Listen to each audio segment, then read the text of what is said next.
नमस्कार दर्शकों, भारत बजट 2023 पर इस खास समाचार वाद विवाद में आप सभी का स्वागत है। पिछले सप्ताह वित्त मंत्री द्वारा पेश किए गए बजट को देश भर में काफी विश्लेषण का विषय बनाया गया है।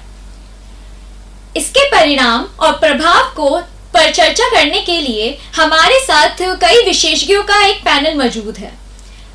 हमारे साथ जुड़ी हैं श्रेष्ठा जी, जो कि भाजपा की प्रवक्ता हैं, शास्त्री जी जो कि कांग्रेस की प्रवक्ता है, और मुस्कान जी जो कि इकोनॉमिक एक्सपर्ट हैं। पैनल के सदस्यों के साथ पहला प्रश्न शुरू करते हैं। स्वास्थ्य और शिक्षा पर खर्च करने में सरकार ने इस बजट में बड़ी वृद्धि की है। इस कदम पर आपकी क्या राय है? देखिए, स्वास्थ्य और शिक्षा दोनों ही किसी भी व्यक्ति के लिए, किसी भी संस्थान के लिए एक महत्वपूर्ण ढांचा होता है, एक बहुत ही महत्वपूर्ण नींव होती है जी। तो जहाँ तक हम बात करें स्वास्थ्य, जब तक कोई व्यक्ति स्वस्थ ना हो, जब तक कोई व्यक्ति शिक्षित ना हो, वो देश के विकास के लिए योगदान नहीं दे सकता है। बात करें अगर किसी भी व्यक्ति की बात करें, जब तक वो स्वस्थ नहीं है, वो अपने स्वास्थ्य से जूझ रहा होगा, वो देश के विकास के लिए, कल्याण के लिए काम नहीं कर सकता है। जी। अगर कोई व्यक्ति शिक्षित ना हो तो वो अज्ञानी रहेगा, तो वो किसी भी कार्य के लिए अपना योगदान नहीं दे सकता है। तो ये बहुत ही महत्वपूर्ण ढांचा है जिसके लिए हम लोगों ने काफी स्कीम्स निकाली है। मैं श्रेष्ठा जी से सहमत रखती हूँ। जैसे कि हमें पता है, एक इंसान अगर स्वास्थ्य से ही सही नहीं है, ठीक है, तो वो शिक्षित नहीं हो सकता। अगर एक इंसान का स्वास्थ्य ही ठीक नहीं है तो फिर वो क्या पढ़ाई करेगा, क्या शिक्षा की तरफ अपना योगदान देगा, है ना। और अगर कोई इंसान शिक्षित ही नहीं है तो फिर वो उसको स्वास्थ्य के बारे में कुछ पता ही नहीं होगा, तो फिर वो स्वास्थ्य के तरफ भी अपना योगदान नहीं दिखा पाएगा। तो एक इंसान को शिक्षित होने के लिए स्वस्थ होना जरूरी है और स्वस्थ रहने के लिए शिक्षित होना जरूरी है। पर मुस्कान जी, मेरा इस मुद्दे पे एक अलग नजरिया है। यहाँ पे आपने शिक्षा और स्वास्थ्य दोनों में अच्छी बढ़ोतरी कर दी, पर जो रोजगार है उसके बिना आर्थिक व्यवस्था कैसी रहेगी? हमारे देश की आर्थिक व्यवस्था नहीं बढ़ेगी। अरे पर षष्ठी जी, आप ये समझिए ना कि जब तक कोई व्यक्ति शिक्षित ना हो, जब तक कोई व्यक्ति स्वस्थ ना हो, वो रोजगार कैसे कर सकता है? श्रेष्ठा जी भड़किए मत। डिबेट को डिबेट की तरह ही रखते हैं और आगे बढ़ते हैं हमारे दूसरे प्रश्न में। बजट ने कई कर रिफॉर्म्स प्रस्तावित किए हैं, जिसमें से कॉर्पोरेट दर की कटौती भी शामिल है। इस कदम के लिए आप लोग क्या कहेंगे? कॉर्पोरेट टैक्स द्वारा कटौती एक बहुत ही सकारात्मक कदम उठाया गया है, क्योंकि कॉर्पोरेट सेक्टर में ऐसा होता है कि काम का बोझ बहुत ज्यादा होता है और उसमें टैक्स का भी बोझ अलग से होता है लोगों के ऊपर। तो टैक्स की वजह से लोगों पे ऐसा बोझ बन गया है एक टैक्स कि उसके कारण वो लोग विकसित नहीं कर पा रहे, जिसमें वो लोग देश के कल्याण के लिए, देश के विकास के लिए अपना योगदान नहीं दे पा रहे हैं। इसलिए हमने ये सोचा, हमारा ये कदम उठाया गया है कि हम टैक्स को कम कर दें, जिस कारण वो अपने काम पे भी फोकस्ड रहें और इस फोकस रहने की वजह से वो देश की उन्नति, देश के विकास के लिए अपना योगदान दे सकते हैं। जैसे कि अभी श्रेष्ठा जी ने कहा कि टैक्स कम करने पे हम लोगों के ऊपर का जो भार है वो कम करने की कोशिश कर रहे हैं, तो मेरा ये विचार है कि ये बहुत उम्दा विचार था कि हमारे बजट में। तो आप सहमत हैं श्रेष्ठा जी से? नहीं, हाँ, मैं इतना सहमत भी नहीं हूँ श्रेष्ठा जी से। मेरा ये सोचना है कि चलिए टैक्स तो आपने कम कर दिया, ये बहुत उम्दा विचार था, लेकिन जो टैक्स कम करने की वजह से जो सरकार पे प्रेशर आएगा, लोड आएगा, जैसे कि जो सरकार सब्सिडीज देती है, सरकारी कर्मचारियों को उनकी सैलरी देती है जी, तो मैं ये जानना चाहती हूँ कि अगर जो सैलरी देती है, अगर सरकार टैक्स ही नहीं आएगा, या फिर जो हमारे आर्मी, जो हमारे नियुक्त करते हैं, उनको जो पैसे दिए जाते हैं, या जो हम आर्म फोर्सेज अपने लगाते हैं, वो सरकार पैसे कहाँ से देगा? क्योंकि टैक्स से ही तो पैसे आते हैं। अगर सरकार के पास खजाना ही नहीं रहेगा तो लोगों पे वो क्या बांटेंगे? तो मुझे लगता है कि शिक्षा जी, मुझे ऐसा लगता है कि शायद इतना भी टैक्स कॉर्पोरेट पे कम नहीं करना चाहिए। पर श्रेष्ठा जी, मैं भी मुस्कान जी से सहमत करती हूँ। हमारी जो इकोनॉमिक एक्सपर्ट है वो सही बात कह रही है कि जो सरकार के पास, अगर सरकार के पास पैसा ही नहीं होगा, जो सब्सिडीज दे रही है, जो सरकारी कर्मचारियों को तनख्वाह मिल रही है, जो आज के दिन में उन लोगों को 3-3 महीने में मिलती है, अब वो 10 महीने में मिलेंगी, तो वो आम जनता भी क्या करेगी?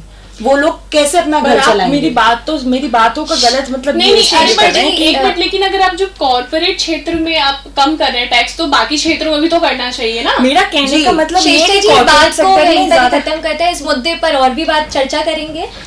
अभी के लिए दर्शकों के बाकी सवाल लेकर आते हैं। तो ठीक है, जैसा कि आपने कहा दर्शकों के बाकी सवाल, तो मेरे पास एक सवाल है जो बोलिए, आपको गंभीर तो चुप थे। करा ही नहीं सकते हैं, बोलिए बोलिए बोलिए। जी, जो भाजपा के जो सांसद है हमारे गौतम गंभीर जी, उन्होंने ये कहा था कि जो आम आदमी है उनके लिए ये बजट एक बहुत ही अच्छी चीज है, बहुत ही फायदा करेगा उनको, एक ऐतिहासिक मुद्दा है ये उन लोगों के लिए, ये बहुत अच्छी चीज होगी। पर मेरे को ये चीज समझ में नहीं आई कि इस बजट से आखिर आम जनता को कैसे फायदा होगा, कैसे आम आदमी को फायदा होगा, आप क्या कहना चाहेंगे? देखिए, छूट सीमा और मानक कटौती में फेरबदल के अलावा भी बताया गया है कि वित्त मंत्रालय में 80C के तहत अंतर्गत निवेश छूट सीमा बढ़ाने की संभावनाएं हैं। ठीक है, इसमें जीवन बीमा, FD, बॉन्ड, आवासीय और PFF जैसे अन्य सेवाएं भी मौजूद होंगी, जिसमें अभी फिलहाल इसमें 1.5 लाख के रुपए तक का निवेश किया गया है। तो इससे मध्यम वर्ग के लोगों को काफी सुविधाएं मिलती जा रही हैं। मुझे लगता है श्रेष्ठा जी ने कुछ अपने पक्ष शायद नहीं रख पाई हैं वो, जैसे कि मध्यतर लोगों के लिए और भी चीजें लाई हैं, जैसे पूंजीगत है, स्वास्थ्य बीमा प्रीमियम है, आपने हाँ, ये जी मैंने मिस आउट कर शायद दिया। आपने शायद भूल गई हैं, बट कोई बात नहीं, और भी सीमाएं लाए गए हैं, तो ठीक है, ये अच्छा स्कीम है मध्यतर लोगों के लिए, मुझे लगता है कि ये सही है। पर मुस्कान जी, आप जो कह रही हैं, आपने कहा पूंजीगत लाभ, जी। पर पूंजीगत लाभ से जो हमारी जनता है, आम जनता है, उनको कैसे फायदा होगा? उनको ये जरा स्पष्ट तो कीजिए। आपकी सुई तो एक जी ही बात नहीं पर नहीं अटक जी, गई हम है। बताने दीजिए षष्ठी जी, जैसे FD के लाभ होंगे, बीमा का लाभ होगा, तो ये मध्यतर पर लोगों के मुस्कान लिए जी, तो आप होंगे नहीं। इतनी देर से भाजपा जी के जो हमारी प्रवक्ता हैं श्रेष्ठा जी, आप इतनी देर से उनका पक्ष ले रहे हैं। पक्षपात यहाँ पे नहीं, पक्षपात चल रहा है, पक्षपात नहीं, सृष्टि नहीं, सृष्टि जी, गौरी जी, श्रेष्ठा आप भी आ गई बीच में। गौरी जी एक सेकंड, सृष्टि जी, उन्होंने सिर्फ अपनी बात रखी है कि जो बजट में बात की गई है उन्होंने अपनी बात रखी है। उन्होंने ऐसा नहीं है, हर बार ही पक्षपात अरे कर पर रहे हैं। यहाँ मैंने भी इनसे यही बात कर की रहा कोशिश है करी ना। थी। मैं आपकी बात समझ रही हूँ, आपके अंदर कई सवाल हैं, आगे बढ़ते हैं, लेकर आएंगे सारे सवाल, आपके जवाब भी देंगे। बजट घोषित करते समय वित्त मंत्रालय ने शुरुआत में ही कहा था ये अमृतकाल का बजट है, तो ये किस मायने से अमृतकाल का बजट है? देखिए, अमृतकाल जो शब्द है उसका उत्पादन जो हुआ है, जो उत्पन्न जो हुआ है, वो वैदिक ज्योतिष ने किया है। ठीक है, इस समय या इस अमृतकाल शब्द का जो अर्थ हम बोलते हैं वो ये कहलाता है कि बहुत ही महत्वपूर्ण समय, बहुत ही महत्वपूर्ण काल कहलाता है वो।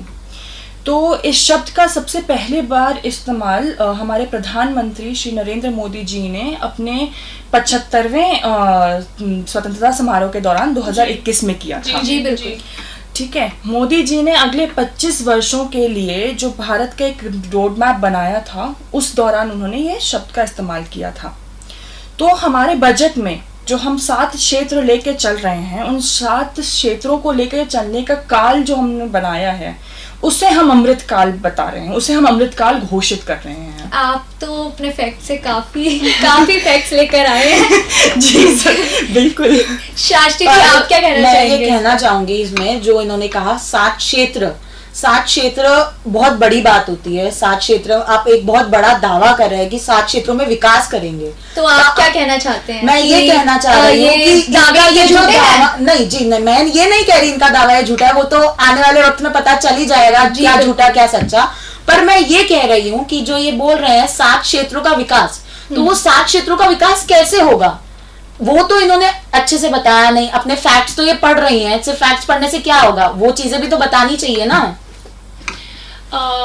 मुझे लगता है कि इन समस्याओं के लिए बहुत सारी योजनाएं आई हैं, जैसे कि जन शिक्षण संस्थान योजना करके है, फिर प्रधानमंत्री ने एक और योजना लाई थी, प्रधानमंत्री केंद्र योजना, केंद्र ऐसे योजना, बहुत कौशल सारे, हाँ केंद्र जी योजना। जी, पर ऐसे मैं तो ये बहुत बोल सारी रही हूँ, योजनाएं आई मैं हैं ये शशि कहना जी। चाह रही हूँ, मैं ये कहना चाह रही हूँ शास्त्री मुस्कान जी, जी, हमारे कि जो हमारे नीचे तबके के लोग हैं, आप कहना क्या चाह रही हैं? आप आर्थिक शांत हो जाइए, शांत हो जाइए। आर्थिक कमजोर वाले लोगों को नीचे तबके के लोग ग्रहण कैसे मैं सकते ये हैं? नहीं कहना चाह रही, आप नहीं, मुद्दे से आपका मत मतलब भटकिए, क्या है? आप मुद्दे से मत भटकिए। मैं मैंने मुद्दे से मैंने ये भटक कहा, रही हूँ। मैंने ठीक है, मैं अपने शब्दों के लिए माफी चाहती हूँ, पर मेरे कहने का मतलब आप ये अपने है शब्दों का सोच भड़किए मत, इतना भड़किए बहुत मत, इतना मेहरबानी भड़किए होगी। मत, पर मैं समय की ये- कमी है, समय की कमी है, आगे बढ़ते हैं। पर आप आपकी मेरे बातें सवाल का जवाब तो देना आपकी दीजिए बातें इनको। सुनी जा रही मैं हैं। बताती हूँ, इन्होंने जैसे कहा कि प्रधानमंत्री ने बहुत सारी मतलब बजट के अंदर बहुत सारी योजनाएं आई हैं, जैसे प्रधानमंत्री कौशल विकास योजना, बहुत ऐसे बहुत सी मतलब योजनाएं आई हैं जो कि